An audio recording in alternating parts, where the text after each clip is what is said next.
Hi, and welcome to this webinar and the introduction of SheDil. My name is Gro Lindstad, and I am the Executive Director of Fokus, Forum for Women in Development. Fokus is a Norwegian umbrella organization that consists of about 50 Norwegian women's organizations and groups from all branches of the society. And Fokus coordinates a lot of the international work done by these organizations. And we've existed for 25 years. We've been working for a number of years on issues connected to women's economic empowerment and women's rights. And we've seen the world has developed a lot during these 25 years. One issue that has been associated with women's empowerment and women's economic rights is the word micro. Too often we're doing microloans, microcredits, and microbanks. Nothing wrong with that. It works and it's a good concept, but it's not the only concept. We have to look at how women are integrated and are a part of business and working life as a whole. And in doing so, we looked at how businesses are good at looking at business and human rights with a gender lens. We started looking at this when we started looking at Norfund about 7 or 8 years ago. And we looked at how they were supposed to report on gender equality to the Norwegian Ministry of Foreign Affairs and didn't do so in a good way. So we started developing to seeing how can we, in a nice way, push this, and how can we also develop this. We hired staff who were fortunate enough to who were experts on these issues. And with that, we also became involved in meetings at the UN Business and Human Rights Forum in Geneva that happens every year. And also at meetings at OECD in Paris, where we had these discussions. The first time we had a side event in Geneva on looking at business through a gender lens, we were very surprised because during 3 days of meetings, this was the only one that had gender as a perspective included. Since then, a lot has happened. We've been involved. We've seen that we actually have developed expertise in an area where it was lacking. And then we hooked up with Norwegian companies, other actors, and civil society to see what is actually possible to do to develop a tool that can be used for companies and others when they are doing due diligence and inclusion of women and gender equality.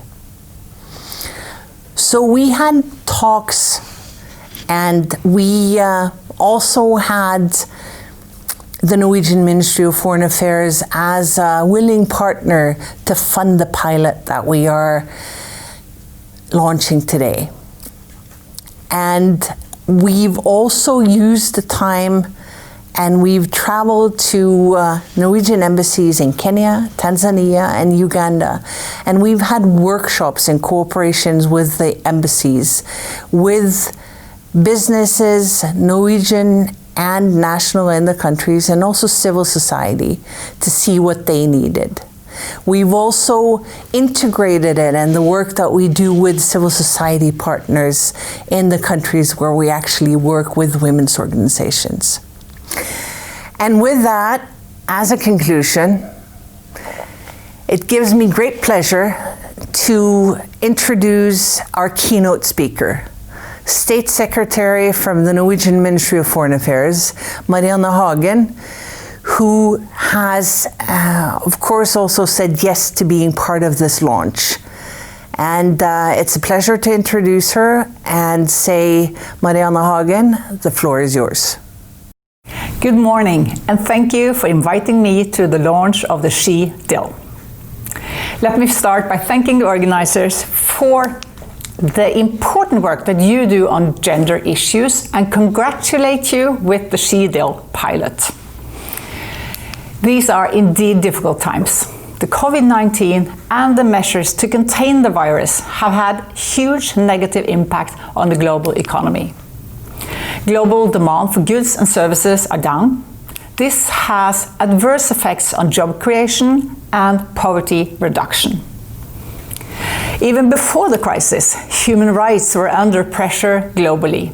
Now, because of the crisis, these pressures have increased, possibly leading to more abuse and exploitation. This includes the world of work. ILO's latest update on COVID-19 and the world of work shows that 305 million jobs could be lost. Around 436 million enterprises in the hardest hit sectors worldwide are currently facing high risks of serious disruption. It is therefore imperative that companies have a clear policy to help ensure that they meet the relevant international standards and legal requirements. As I have said many times, the Norwegian government expects Norwegian companies to be familiar with and comply with the UN Guiding Principles and the OECD Guidelines for Multinational Enterprises. The Norwegian government takes this very seriously. We will continue our effort in promoting responsible business conduct at home and in our international engagement. We have to consider what kind of world we want to have after the crisis, and we have to strive to build back better.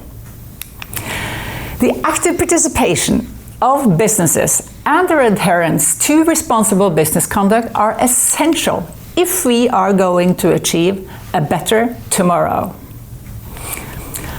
All companies are expected to apply effective due diligence by embedding responsible business conduct in their investment policies and management systems. However, we recognize that there is a void that is not adequately addressed in the conventional application of due diligence. That is in regards to the human rights of women and the inclusion of the gender perspective. Now, some might ask, why is it important to focus especially on gender issues and women's human rights? Obviously, human rights are about humans, which include women as well as men. So why should we make this distinction and focus on one particular group? The short answer is because we know that gender-specific risks are often overlooked. Many of the methods that we use to conduct responsible business are not designed to respond to gender specifically. The gender perspective has simply not received enough attention in this regard, and thus creating an imbalance. However, I believe that SheDil can help tip the scale by giving us new perspectives and a practical tool to supplement the way we conduct responsible business. Last November, I spoke at the UN's Forum on Business and Human Rights about gender guidance and the Working Group on Gender Dimensions report. As stated in that report, women's contribution to the economy is often overlooked. Women are still overrepresented in informal, casual, and part-time work. And women are exposed to exploitation and abuse in global supply chains. On average, across the world, women are paid 20% less than men. Women are also far more vulnerable to sexual violence and harassment in the workplace. In order to address this imbalance, we must work to secure non-discrimination, equal participation, and a world free from violence and sexual harassment. The first threshold is to facilitate women's participation in the world of work, both through access to quality education, and through flexible parental leave schemes and childcare opportunities. The second threshold is for women to join all sectors and industries. And the third threshold is for women to be present at all levels of business operations, reaching the levels of senior management and entering the board rooms. Norway is working hard to make the Sustainable Development Goals a reality, in Norway and in the rest of the world. SDG 5 is about achieving gender equality and empowering all women and girls. But realizing the potential of both halves of the population is crucial to achieving each of the 17 development goals. To achieve the SDGs, we also depend on business innovation and investment through responsible business conduct. SheDil can be a useful tool for businesses to ensure respect for women's rights as well as the achievement of the SDGs. Of course, respect for human rights and promoting sustainable development is not the responsibility of businesses alone. All parts of society must do their utmost. Nonetheless, businesses that embed respect for labor rights and human rights in their activities and across value chain make a powerful contribution to sustainable development. Not having negative impact is a minimum expectation. However, I hope more businesses embrace the business case for making a positive contribution to the SDGs. Because gender equality is not only a matter of fundamental human rights, but also, as we know from Norway, it is smart economics. Most people assume that Norway is a wealthy country due to our oil and gas industry. An equally important factor is the value of women's participation in the labor force. And in contrast to natural resources, this is a perpetual source of income. We know that responsible business conduct is a prerequisite for long-term profitability and sustainable business. And we know that gender equality has proven to be good for business. For example, research by the World Bank shows that eliminating discrimination against working women could increase labor productivity by as much as 25% in many countries. A separate study by McKinsey Global Institute estimated that the potential benefit of fully closing gender gaps in the workforce is a staggering $28 trillion increase in the global GDP by 2025. The lesson that we have learned in Norway is clearly backed up by international research. Increased participation by women translates directly into economic growth, welfare, and sustainability. So let us work together towards gender equality, sustainability, and a prosperous future after COVID-19. Let us ensure that women's human rights, gender equality, and women's empowerment become more than aspirational ideas. SheDil is a step in the right direction, a useful tool to work towards the goal of protecting women's rights in business relations. Thank you for your time and enjoy the rest of the launch. Thank you so much to State Secretary Marianne Hagen for her keynote speech and valuable input that we will bring with us as we continue this discussion. It is now a pleasure for me to introduce to you the Executive Director of the Global Compact in Norway, Kim Gabrieli.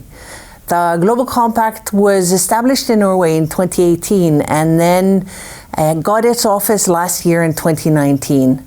It is fitting for Fokus to have Global Compact as a partner in this launch.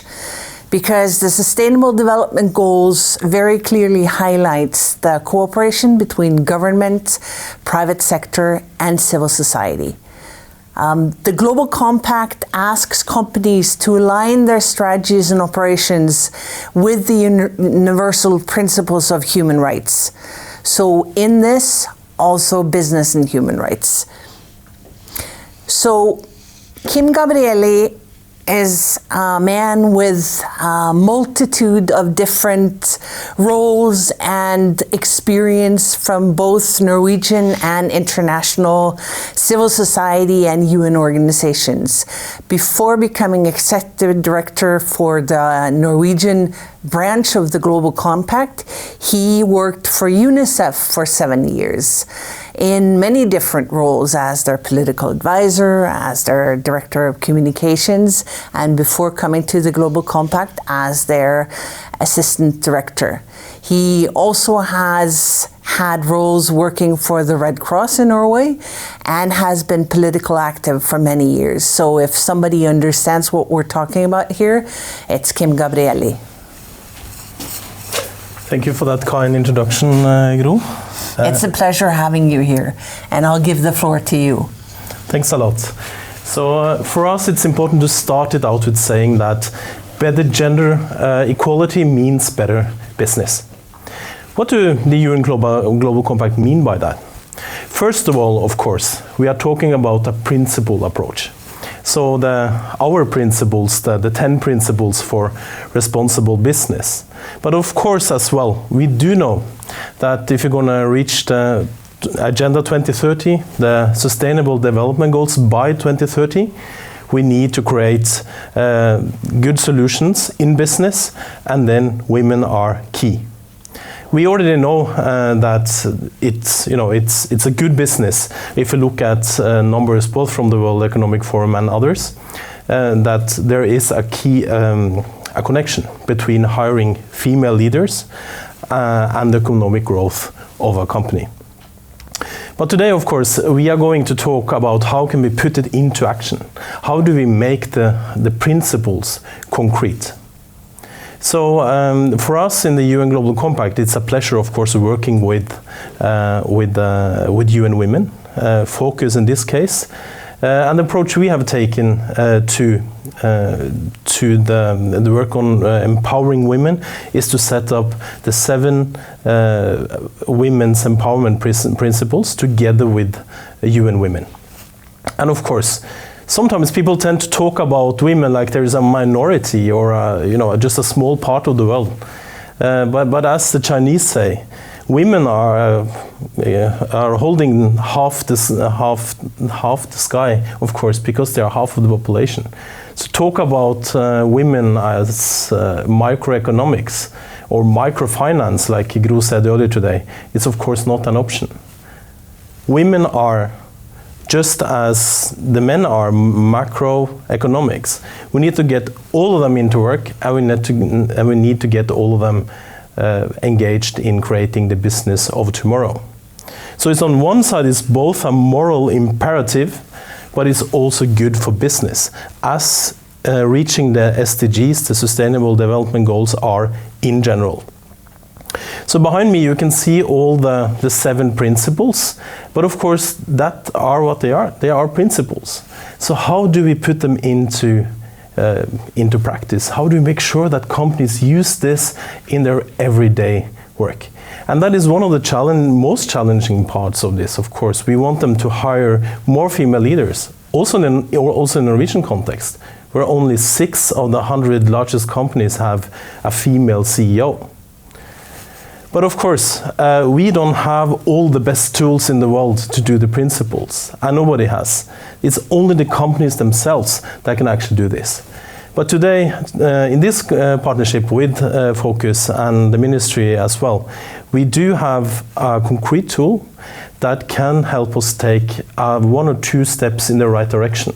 And as I said, we are completely dependent on the work that the companies do, and we are proud to have more than 11,000 companies with us in the world, 190 members soon in the Norwegian context, and it will be our role to bring this tool into Norwegian business society.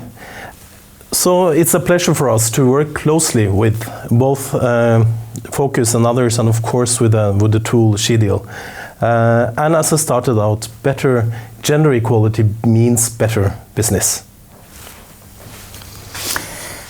Thank you so much, Kim, for being here and for contributing. And I can only say one thing. This is a start of a good partnership. And I look forward to continuing this. And I'm so happy that you're joining us for this webinar. Thanks a lot. Thank you so much. Keep up the good work. Thank you. So we will continue, and the next person who is going to be speaking is my good colleague Per Bondevik, who is the staff member with Fokus who is now in charge of working on SheDil. Per has brought with him to Fokus more than 20 years experience and working in 20 countries on human rights, on businesses, on ethics, and important issues that he also brought with him into working on a gendered perspective. Per is going to explain more to you about SheDil in detail, and it gives me pleasure. Per. Many thanks, Gro, for a kind introduction. And I give the floor to you. Thank you. Good morning, everyone. It's great to be here, finally, to share the SheDil with all of you. SheDil, the name refers to due diligence, and of course, women. Throughout this work, we have been standing on the shoulders of the cornerstones of business and human rights. Not sure if stones have shoulders, but you get the point. We have the UN guiding principles on business and human rights, placing responsibilities with governments and with business. And then in that way, conceptualizing the frame and the division of responsibilities between those. We have the ILO, a well-known organization on labor rights, challenging ratifying governments to include labor rights in national legislation. And we have the UN Global Compact and OECD providing guidance, networks, and collaboration opportunities in promoting sustainable and human rights focused business.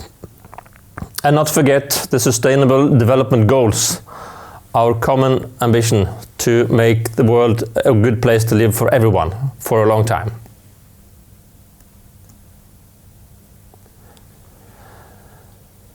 Since the campaigns from civil society, 80s, late 90s, we saw the multi-stakeholder initiatives popping up in the 2000s, and now, lately, there has been a growing trend of enacting business relation to human rights in legislation.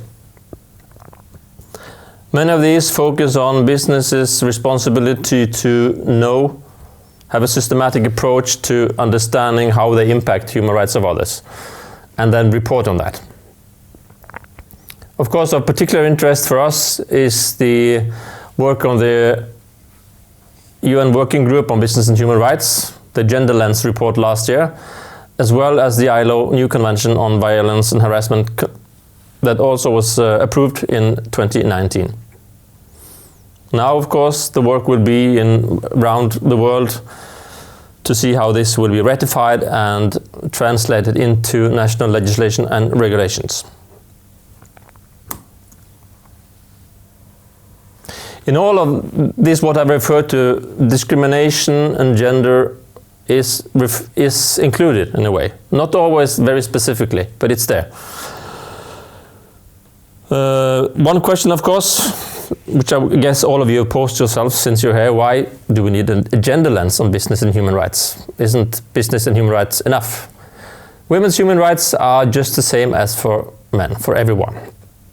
But it's a fact that most of modern slaves are women. There are still a number of countries with no legislation against sexual harassment, and that do often, in most cases, affect women. When it comes to the labor force, we know that around 40% of the workforce are women, the paid one, not to mention the unpaid one.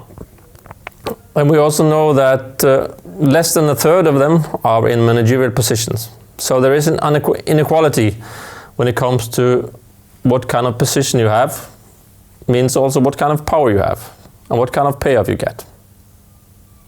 Women experience business-related human rights abuses differently from men. The SheDil. In developing this, we have been consulting with business, civil societies, national and internationally. SheDil is a practical tool. So far in the pilot, we have developed guidance for 3 sectors, along 4 business relations, and based on 5 due diligence steps. The key question here is, how can business ensure respect for women's human rights? As Gro mentioned in the introduction, we have been supported by the Norwegian Minister of Foreign Affairs in this process, and we've been happy to work with Iterate on the technical solution. In the pilot version, SheDil is free for everyone to use. You just log in, sign in with your email, and then you're ready to go. The way we organize this is based on the OECD guidelines for human rights due diligence. It should be fairly well known to everyone, although different models maybe appear around, but it's about the basics. First, you have to decide this is something we want to do. Step 1, embed responsible business conduct and commit. Step 2, you need to know what it looks like identify and assess, address actual and potential adverse impact you might have on women's human rights in your operations. And then integrate it into your policies, your practices, your risk management systems. Step 4, track. What is the outcome? What happens? Is there any changes? And then, of course, talk about it, communicate what you do, share with others, learn from each other. When you look through a brief page on that one, you're ready to commit and proceed. As I mentioned, we have in this pilot version 3 sectors, and they're not chosen by a coincidence. Agriculture, garment and footwear, extractive industries. Sectors where women constitute the majority often of the workforce. For instance, in countries like Cambodia and Bangladesh, in the garment sector, women represent 70 to 90% of the workforce. In extractive industries, we know there are risks related to influx of migrant male workers, often when in construction periods, where the incidence of rapes and sexual harassments tend to go up in nearby communities. Agriculture is also a sector with a lot of seasonal work, placing also a role in this picture for recruiters and an additional thing to look out for. 4 business relations have we framed it and coined it in SheDil. 1, of course, is your own staff, being it head office, being it branches, could be locally, could be globally, could be in many sites. That's one obvious arena for where you can apply the SheDil. Subcontractors or suppliers, as we've called it in the garment and agriculture sectors, those you're hiring to do stuff for you, or you're buying the products. Could be direct suppliers, indirect suppliers. But as we know from the UN Guiding Principles and OECD guidelines, and to an increasing extent also expectations from consumers, as a business you have a responsibility for acting in a way that does not contribute to human rights abuses and breaches in your subcontractors or suppliers. It's rather the other way around. The way you act might contribute to or facilitate a situation of good working conditions. with those you deal with. Agents, recruiters, and facilitators, their role might vary from one sector to another.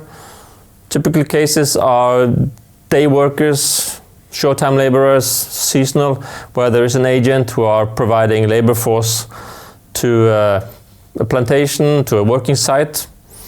Could also be agents who are the intermediate between you and the producing sites in commodities.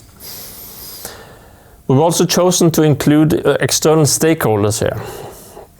As you know, that could be basically everyone, but it's also communities surrounding production sites, surrounding construction sites where the actions you do might have impact on the environment, on the use of water, could be the situation for women, sexual abuse, etc. That's also important to take into account. As you can see on the right-hand side here, there are indicators on the progress.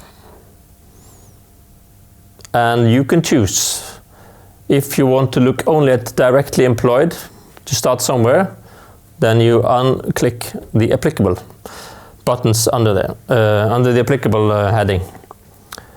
So it's a possibility, as I will show you, to do this in steps.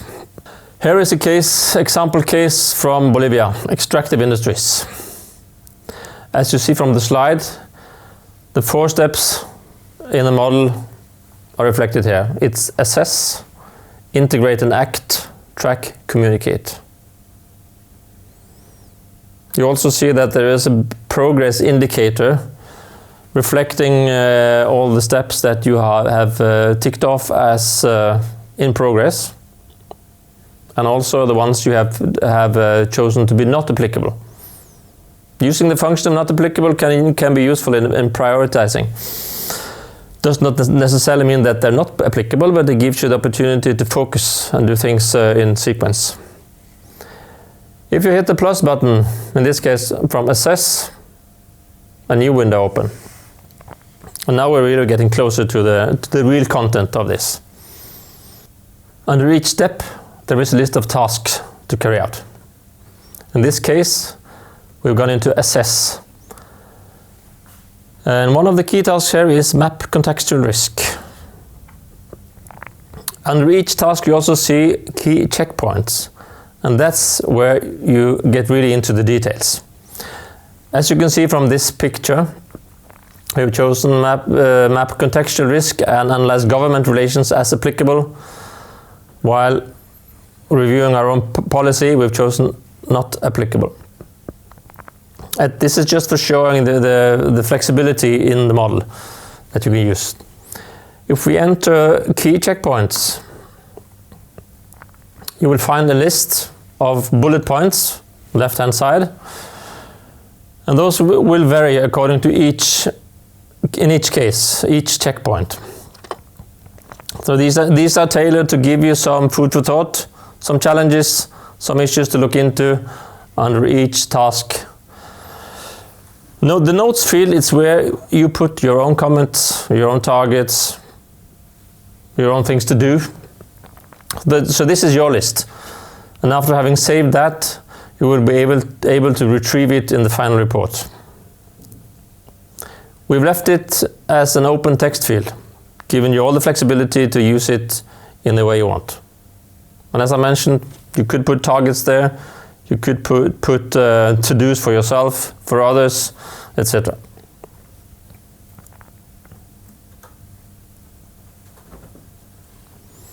And the whole model, in all the different steps and all the actions, you will find exactly the same way of using it. It's built up in the same way.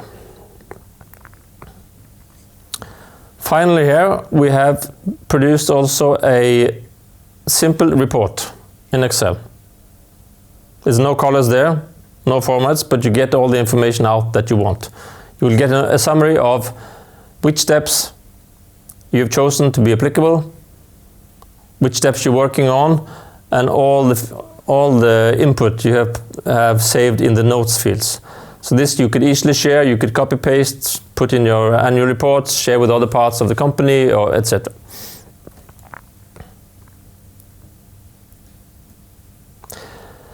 That was a brief introduction to SheDil. Hopefully it gave you an idea of what's in there, and it gave you also some interest and curiosity on exploring that more. The sharpest of you might have noticed a link to something called How Does SheDil Work? Well, basically SheDil doesn't work without you. It's supposed to make you work. To analyze, assess your own organizations. You can use it also to assess others, of course. It can be used in policy work. So the use of it is fairly open and all up to you. So we invite you all to use it, share with us, contact us, we'll be happy to help, and we're really eager to get your experiences on this one. How does it work? Is it useful? What would be the next step? How can we together help each other to ensure women's human rights in business? Thank you. Thank you very much, Per, for guiding us through the nuts and bolts of SheDil and the pilot we've made. Moving on, we have partners who've actually been working with us also in other countries in the world, some old and some new. And we're going to have 2 pre-recorded video messages from them where they say something about how the tool is useful for them. Starting off, we're going to Uganda. And Irene Konga from the organization FIDA, which is the Ugandan Organization or Association for Women Lawyers, works as a feminist organization with women's economic rights and providing legal information to women. They have been using some of the tools that we've developed and have received trainings from Fokus. And part of what has been happening with them is, due to their new knowledge, they've been invited into a partnership with the Ugandan government, where the government is now developing its own national plan of action. So without further ado, here's Irene. My name is Irene Konga. I am the Director of Programs at FIDA Uganda. Today I am going to be sharing with you a few experiences from the work that we are doing in Uganda with workers in the horticulture sector, specifically in flower farms. Like in many other countries, has a patriarchal society, which means that leadership is seen as a preserve for men, and women and girls are often denied different opportunities, for instance, to education and skills development. As a result of that, we see that women tend to be overrepresented among low-cadre workers within the informal sector. On the flower farms where we work, we find that over the last few years, different flower farms have shown a commitment towards human rights, but they keep complaining that they do not have the requisite information and the tools to be able to put this into practice. As such, you find that, for instance, they are not fully aware about the place that women occupy within the society and how that is translated into the workplace. In a lot of the greenhouses where these women spend a lot of their time working on flowers, picking flowers and harvesting, as well as cleaning flower beds. They do not have the requisite protective gear that would protect them against the sexual and reproductive health repercussions or implications of being exposed to the chemicals in the greenhouses. A lot of the protective gear will be provided by companies, such as the provision of masks and gloves, but there's little recognition about the impact of chemicals, for instance, on the sexual and reproductive health rights of the workers. As such, you find that a lot of the workers complain about recurrent infections, such as urinary tract infections. They have also complained that they have had miscarriages that they feel may be associated with the chemicals that they are exposed to. We also find that farms are not exactly aware of the different challenges that women experience during pregnancy. So within their structures and systems, they do not have facilities for women, for instance, during pregnancy that may have extreme morning sickness, and what that has and the impact that this may have on the work that they do. The peak seasons in the flower farms are between November and May, when we have Mother's Day. So because women also provide a lot of care for children and extended family members, you find that they often need to take off time when children are sick, and a lot of this time comes out of their annual leave. If they cannot take the leave because it's a peak period, then this nullifies what the leave is actually intended for. As such, it's important to apply a gender lens to help identify some of these particular impacts on women specifically, and then be able to address them. And we also know that especially where a gender lens is applied using a tool such as SheDil, it has a ripple effect on the rest of the industry.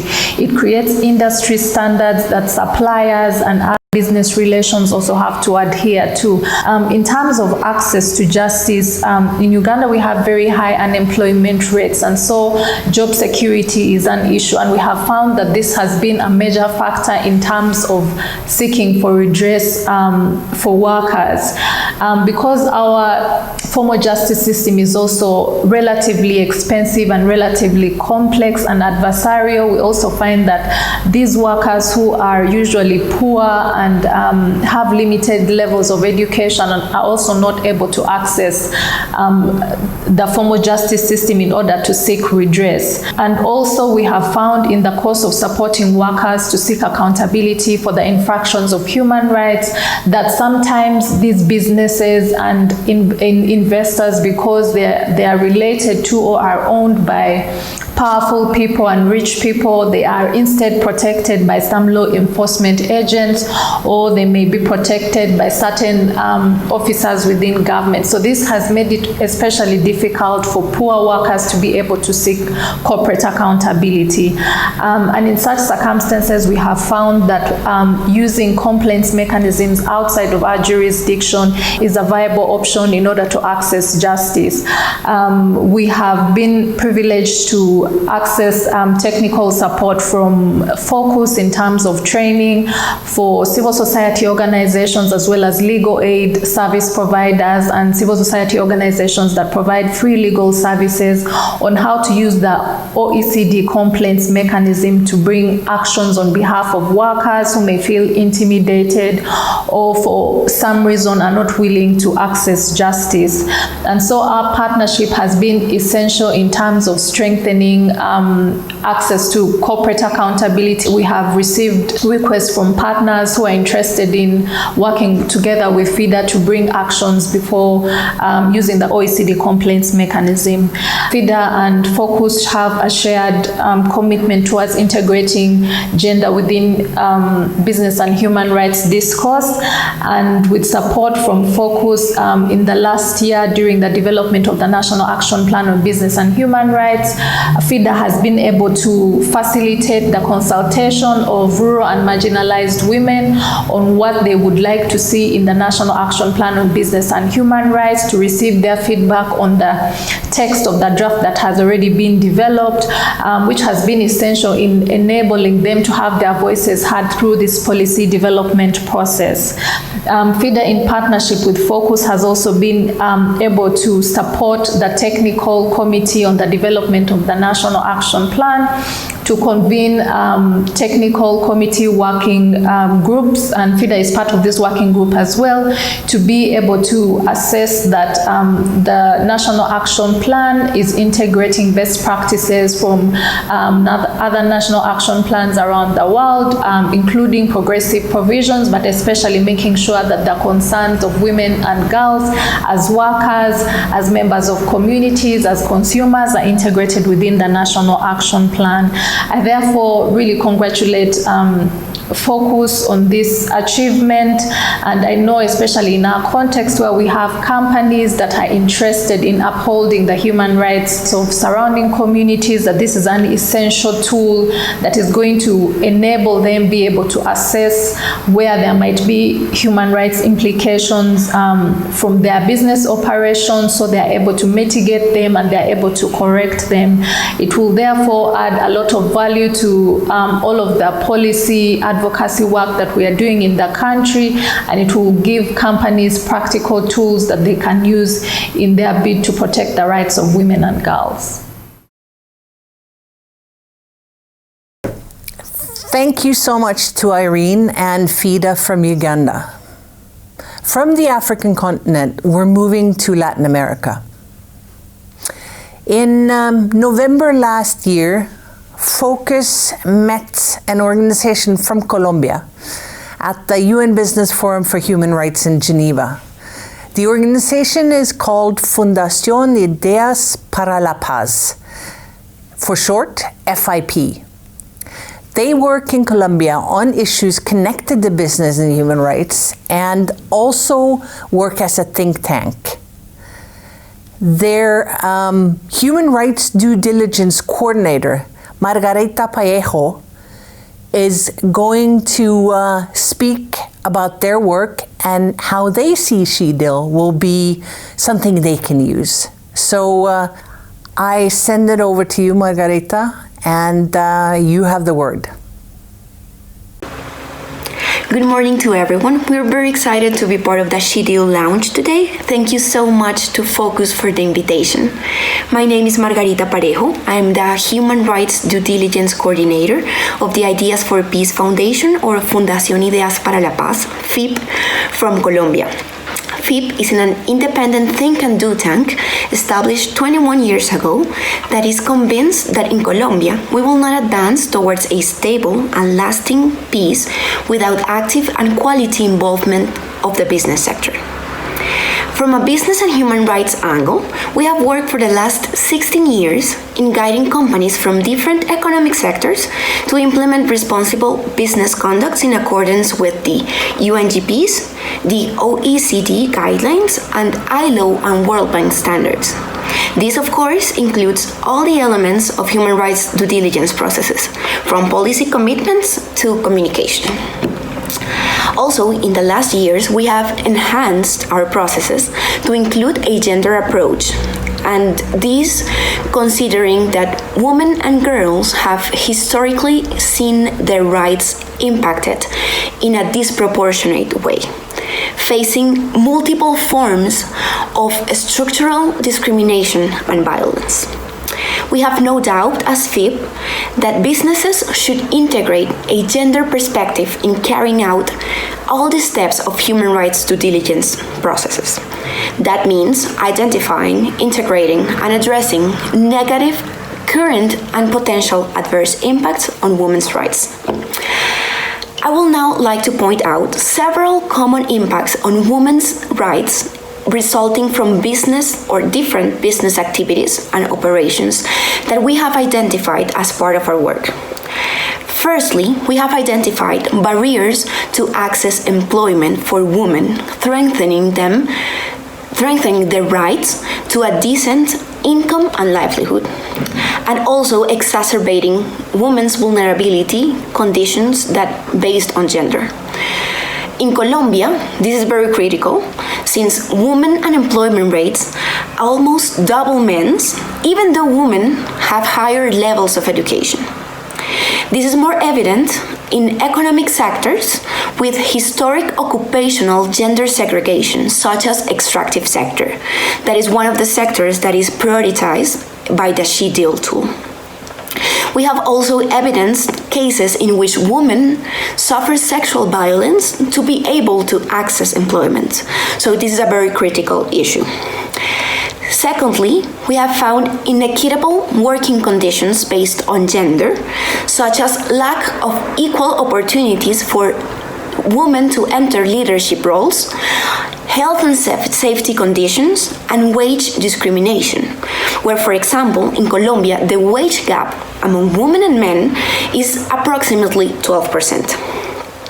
And we also find a case here in a company where they had inadequate infrastructure to meet women's specific physiological needs, such as lack of sanitary batteries in the company's operation area, as well as lactation rooms. And this might seem a very technical and small issue, but this is important since it leads to possible health impacts and harms, exposes women to situations of violation of their privacy, and also generates impacts on the right of the equal treatment. And thirdly, we have identified other very critical gender-based violence, such as sexual exploitation of girls and adolescents, domestic violence, generalized sexual harassment or discrimination towards women, and this is increased or it's more common in economic sectors with large participation of male workers, such again as extractive sector. So this is a very broad view of women's situation in Colombia in relation to business operations. So I would like to mention now some recommendations from FIP's experience for including a gender perspective in human rights due diligence processes, but also in all business activities. And firstly, we are convinced that it is most important to companies identify and understand the internal and external context regarding women and girls, and of course, the impacts their operations can generate on their rights. And for this, it can be very useful to consult with impacted and potentially impacted women in safe spaces. And this means that understanding impacts from women's perspective will help to address them in a more adequate and inclusive manner. We also recommend creating and strengthening company gender-sensitive policies, and not as standalone policies, but that policies that integrate with all other policies, operations, and activities of a company. Another recommendation is including women in all decision-making processes, and this will ensure true gender perspective when defining measures, such as infrastructure ones, for example, to address impacts. We also strongly recommend to accompany all of these measures and processes with structured and meaningful training processes for employees and contractors, so that the measures the company is taking are reflected also in individual practices of company officials. And lastly, we recommend not working alone.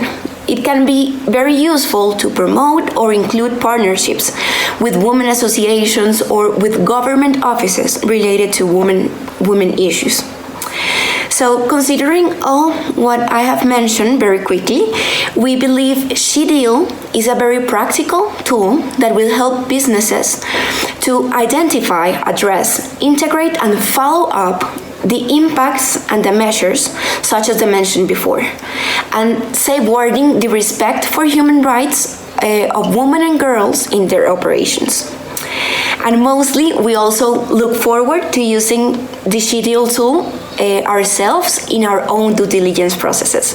Thank you and have a good day. So with this, we've heard from actors from different parts of organizations and also from different parts of the world. We're going into the last part of the launch of SheDil, which is a panel discussion. And to guide us through this, I am handing over the mic to my colleague Per. Thank you very much, Gro. Now I'm really looking forward to the discussion that we will have. We have been lucky to gather a good group of competent people from different sectors to hear their view on women's role in ensuring human rights, on the SheDil, and who knows, maybe they will even challenge each other on how to go forward.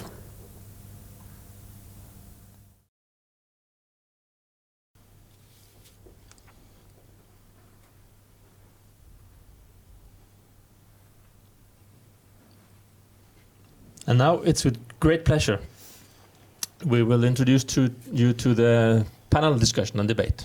And I'm really happy to have with me Ylva Lindberg, the Executive Vice President on Communications and Strategy in Norfund. Norfund is the Norwegian government's investment vehicle in developing countries. It has a portfolio of around 25 billion NOK, direct investments in some 30 countries, and do focus on clean energy, financial institutions, and job creation.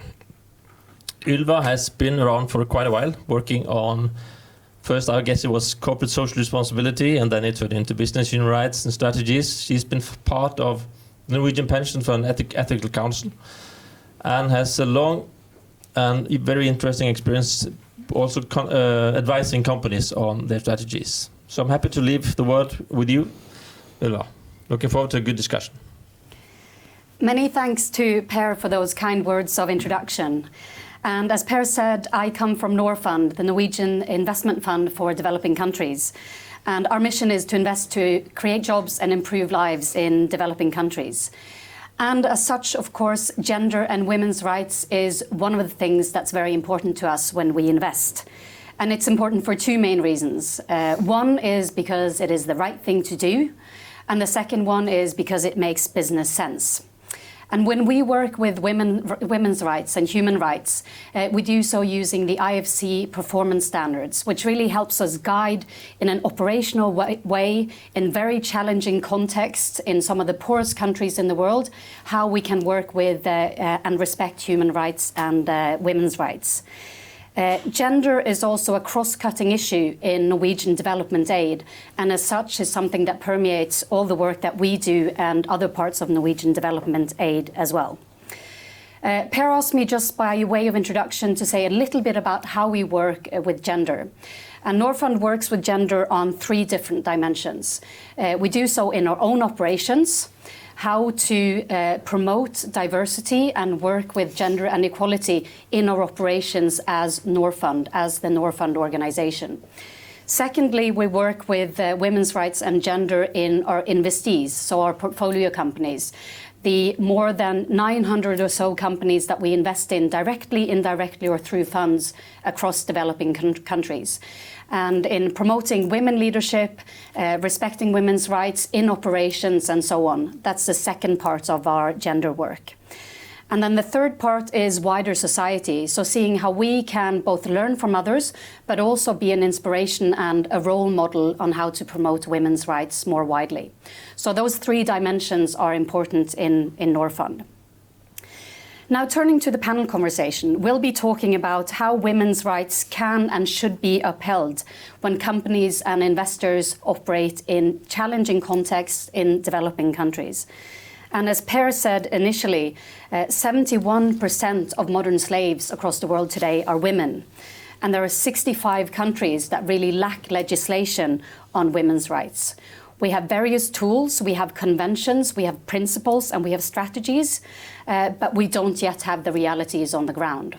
Now, what will it take, and to what extent can SheDil be a key tool in making that happen?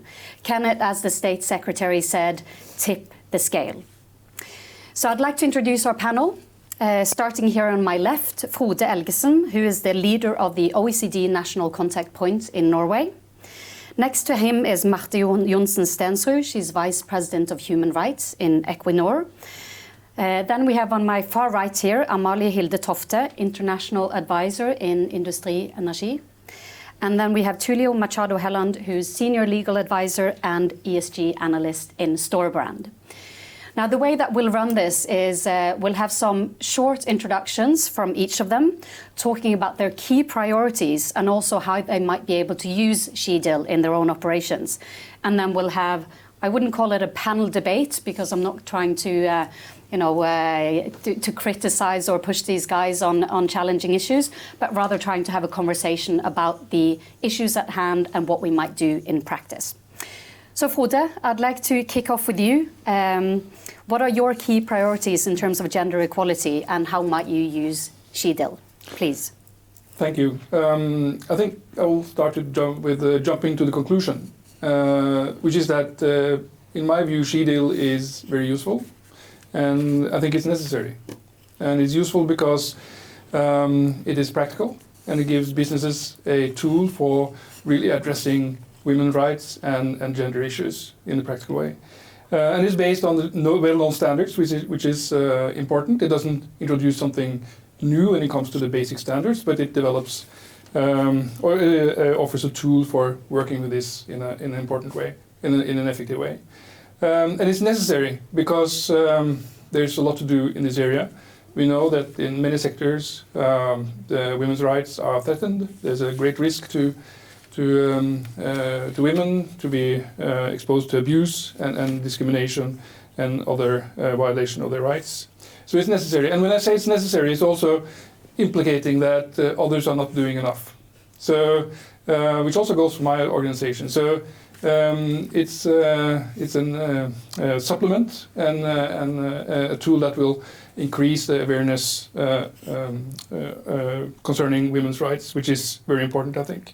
That being said, the OECD system and the OECD guidelines is to a large extent concerned also about gender rights. So, I mean, discrimination is, or to be free from discrimination, is a human right in itself.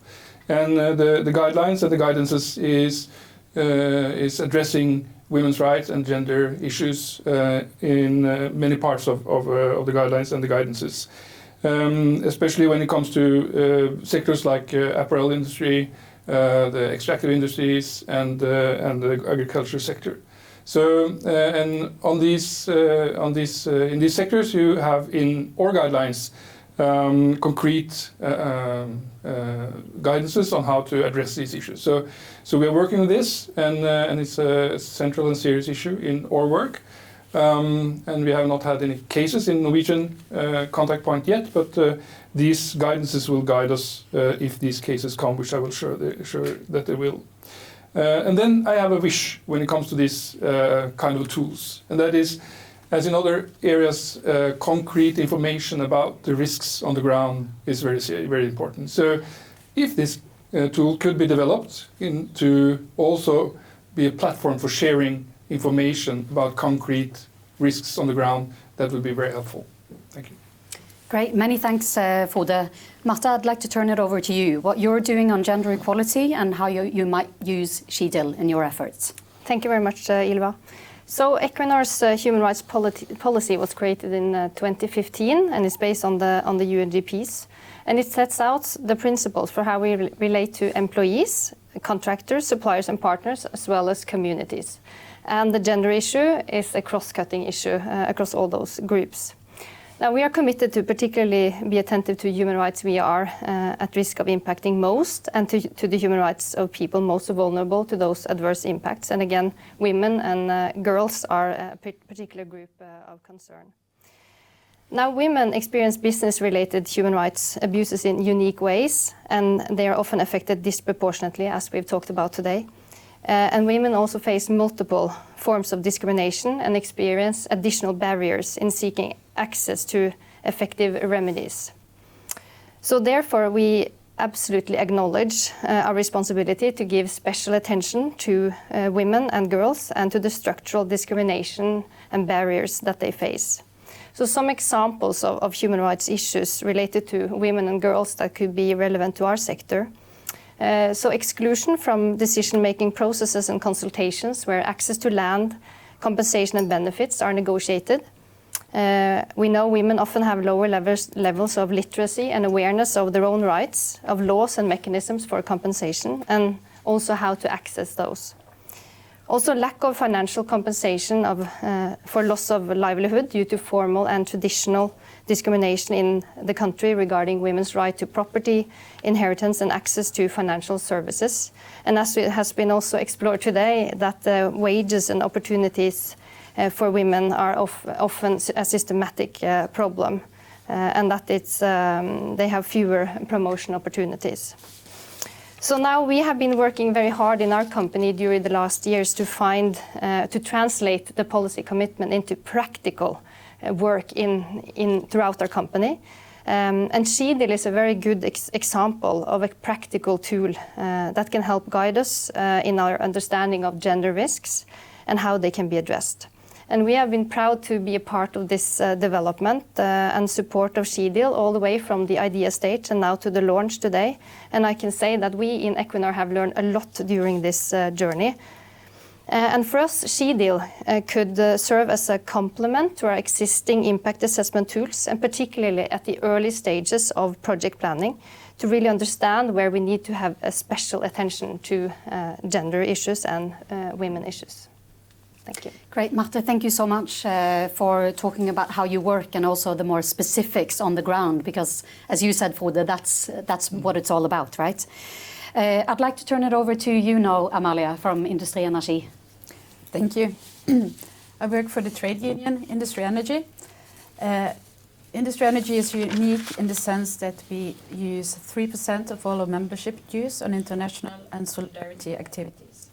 We cooperate with Norwegian NGOs, with sister unions internationally, and we are affiliated to several global unions. Responsible business conduct is a priority for Industri Energi, and that is why we have contributed to SheDil, and we hope it will improve the working conditions for women. As a trade union, our key priority is to organize workers. We believe that united workers can demand change, demand collective agreements, and take part in social dialogue. In our Bilateral project, organizing young workers and women is one of the main goals. A priority of the international trade union movement is to campaign for the ratification of ILO Convention 190 on violence and harassment in the world of work. Women are disproportionately affected by violence and harassment at work. And according to the Convention, employers are required to take measures and develop workplace policies in consultation with trade unions to prevent violence and harassment. It also obligates states to provide trade unions with resources and training on violence and harassment in the world of work, including gender-based violence. Industri Energi is encouraging the Norwegian government to ratify the convention. And we also want to include the convention in the global framework agreements we have, including the agreement with Equinor. Many Norwegian companies have not taken human rights and women's rights due diligence seriously.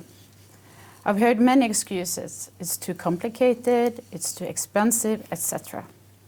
With SheDil, companies have a tool. I hope they will use this tool to promote gender equality and fight gender-based violence. But in order for that to happen, companies, they have to commit. Gender due diligence sounds complicated, but it's about everyday issues and asking questions about everyday issues. I hope the tool will be an eye-opener, a guide for companies to ask the right questions, ask the right people, and of course use the findings to promote gender equality. I have attended several women conferences organized by the global unions, and it strikes me that some of the problems raised at these conferences are so easy to fix. It's not complicated stuff. Take protective clothing. Companies have to ask themselves, do we provide protective gear that fit women? Female workers often have to wear overall designed for men, where there's no room for the curves. So a female worker has to choose. Should I wear a baggy overall that might compromise safety, or an overall which exposes the curves and might lead to sexual harassment? I have listened to South African female mine workers saying that they fear the overall will get stuck in the machineries, but they fear more that they will be raped if the overall is too tight. And I hope that SheDil will help companies and also the unions ask the right questions. Issues that might look insignificant, like where the toilets are located, can be of great importance. Thank you. Thank you, Amalia. And thank you for being so specific and showing what this is really about. The overalls and the PPE equipment simply not designed for women. And that might sound like something trivial, but actually in practice, it can have some pretty serious consequences. Thank you for that. Tulia, please. Thank you, Ylva. So, Storebrand, we are an investor. So how do we promote gender equality? Well, there are three main things that we do when we invest. And we divest from companies, we engage with companies, and we also rate companies. And gender equality, it's embedded in this, it's integrated in this. And we think that within these three activities, SheDil can be also very useful for us. So when we divest from companies because they are involved in serious human rights violations. And here we're talking about the opposite of promoting gender equality. So it can be that women are discriminated on pay when they're going to be promoted. When they become pregnant, they might get fired, or they might not get the breaks that they need. They might be sexually harassed. So these are important problems that women faced. And we have exclusions for companies like this. One of them is Walmart. It's still excluded from our investment, among other reasons because of this.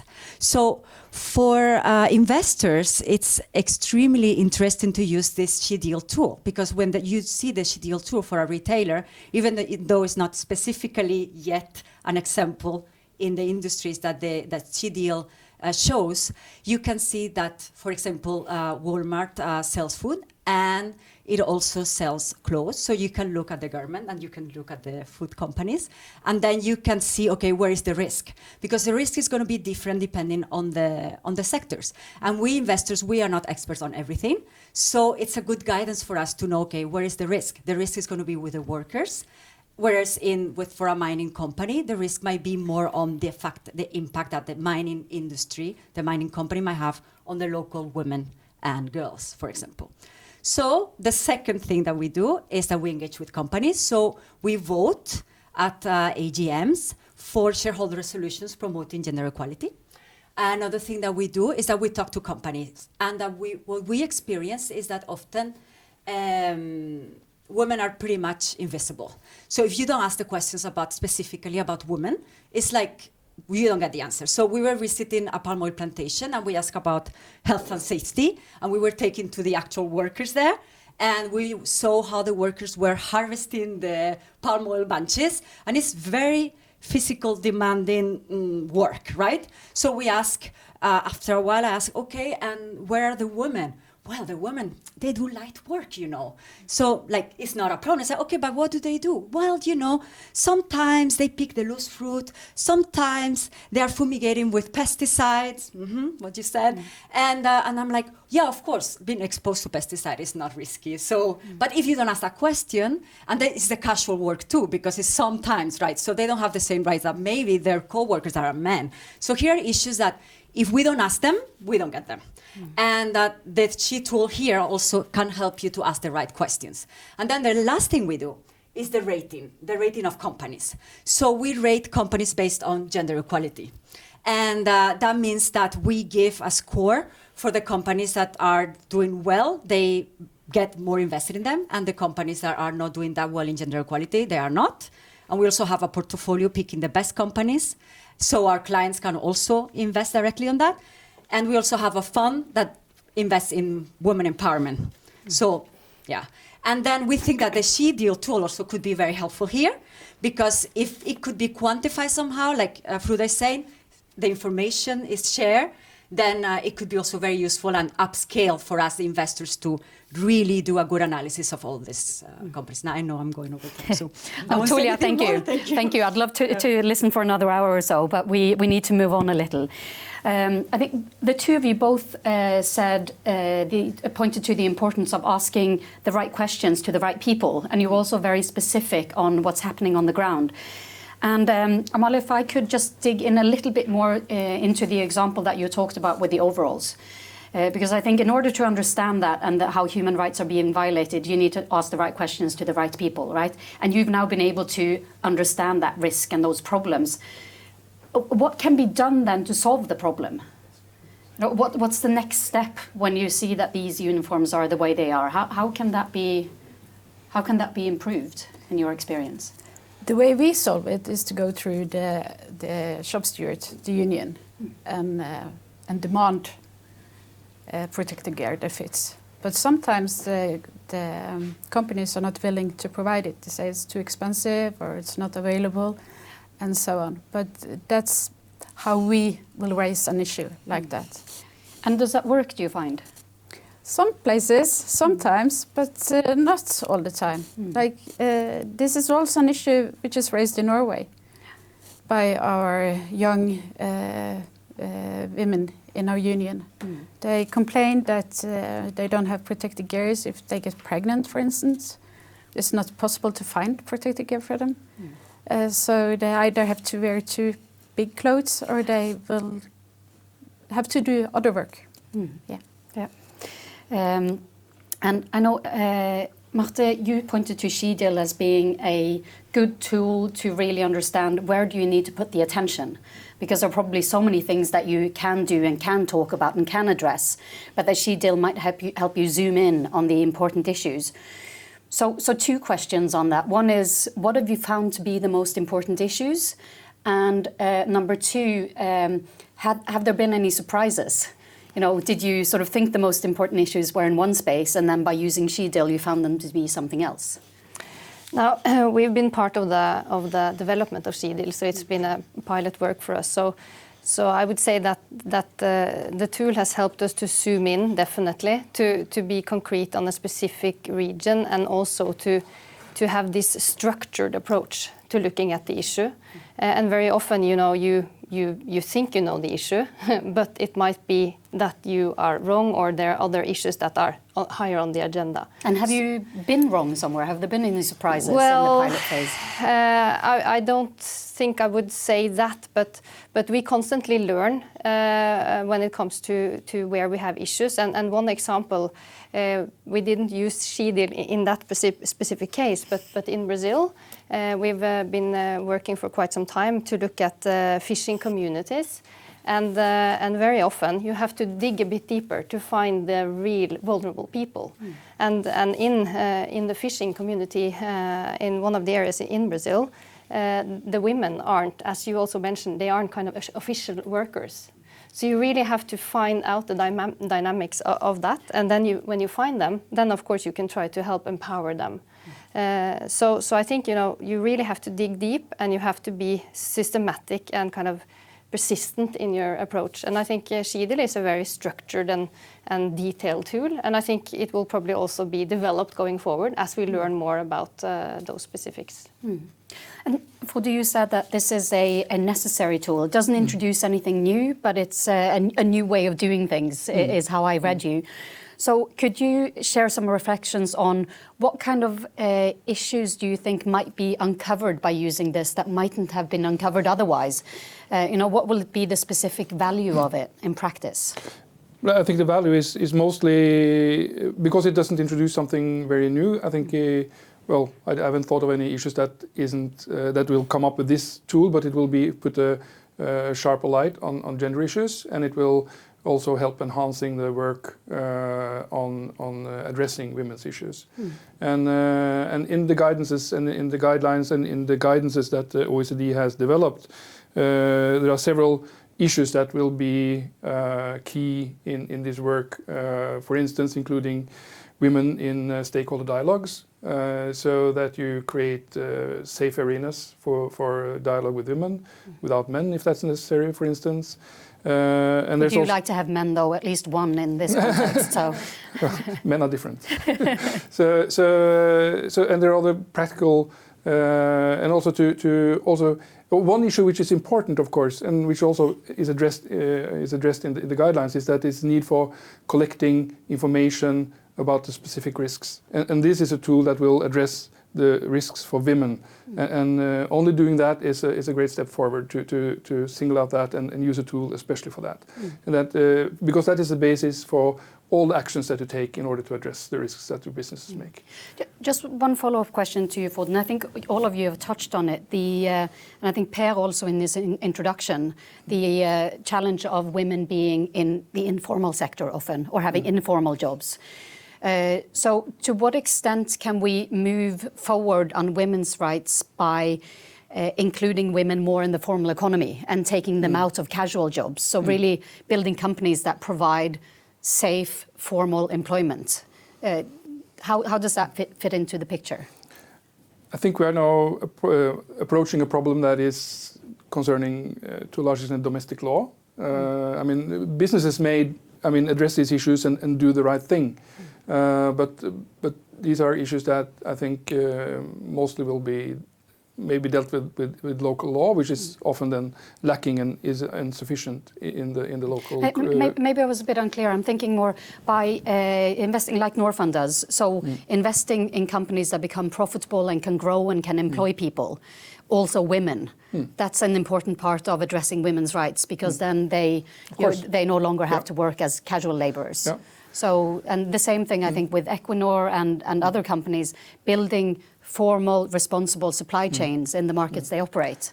And there's also some additional, which OECD guidelines talk about, is one issue which is in the extension of that, is that when the new industry comes into society and more money comes into society, the roles and the systems may change, and that may affect women significantly, both in the working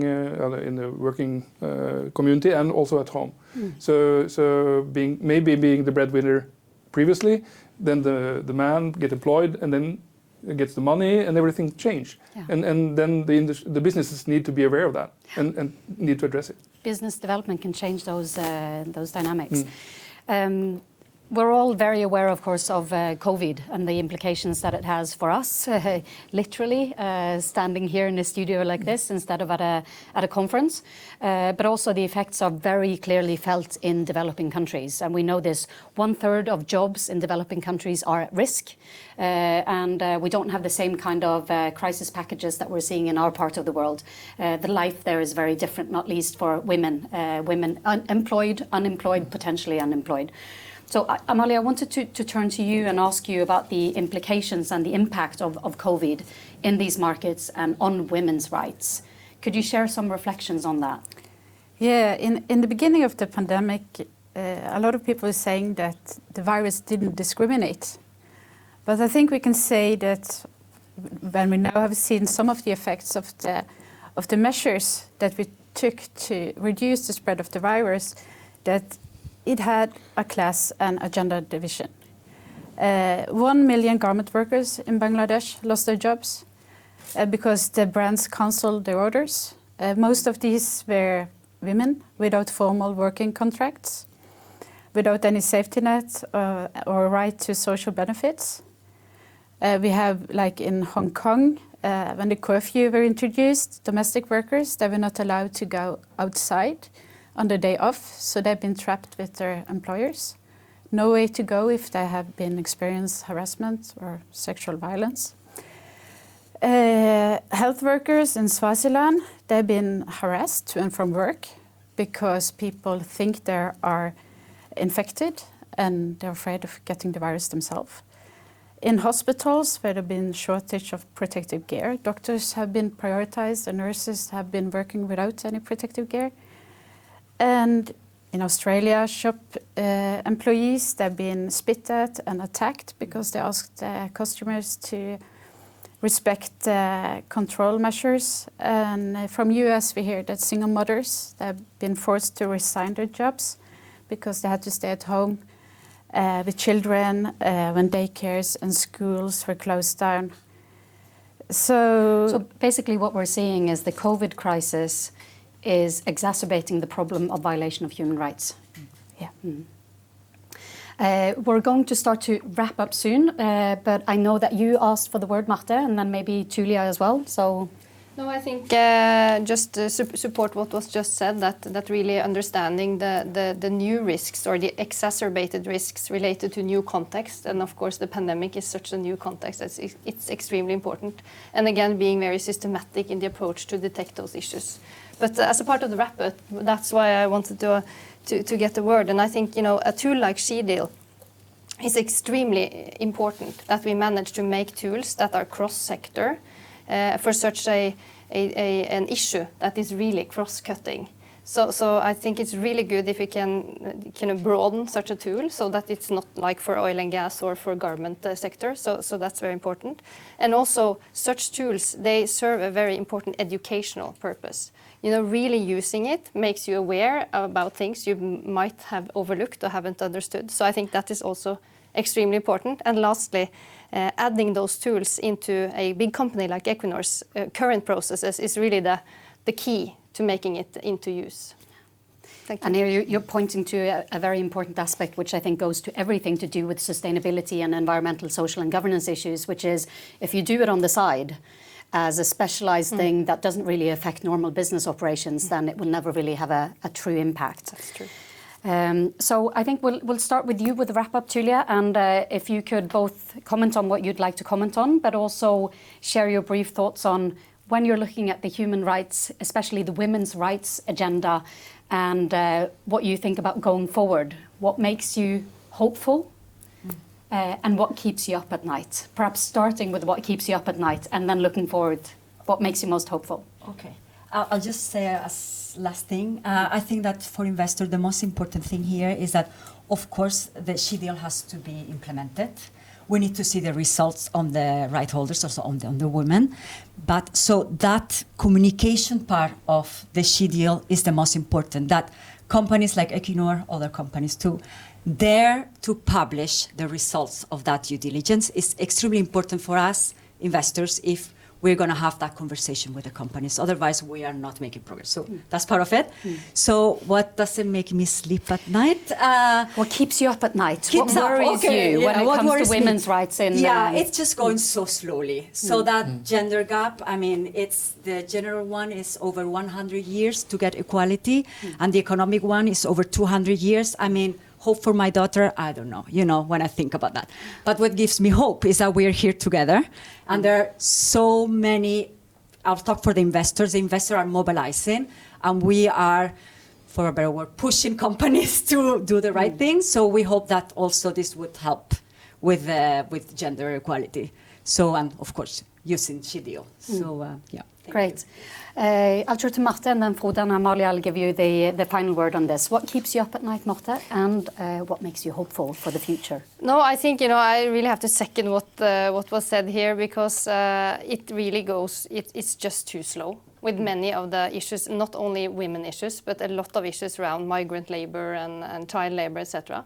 So it's really disheartening to see how we are not able to take action. And I think this pandemic has shown that the world is able to take action if it kind of needs and wants. So I'm kind of also hopeful that this pandemic and other kind of changes in the society, you know, really urges us, businesses, NGOs, governments, to take the right actions now, because you see that it actually helps. And I think sustainability it's been on the rise for a while. It's continuing to be on the rise, and maybe even more important than ever. So that's great. And COVID shows us, the response to COVID shows us it can be done. Yes. If we want to. Frode, what keeps you up at night and what makes you hopeful?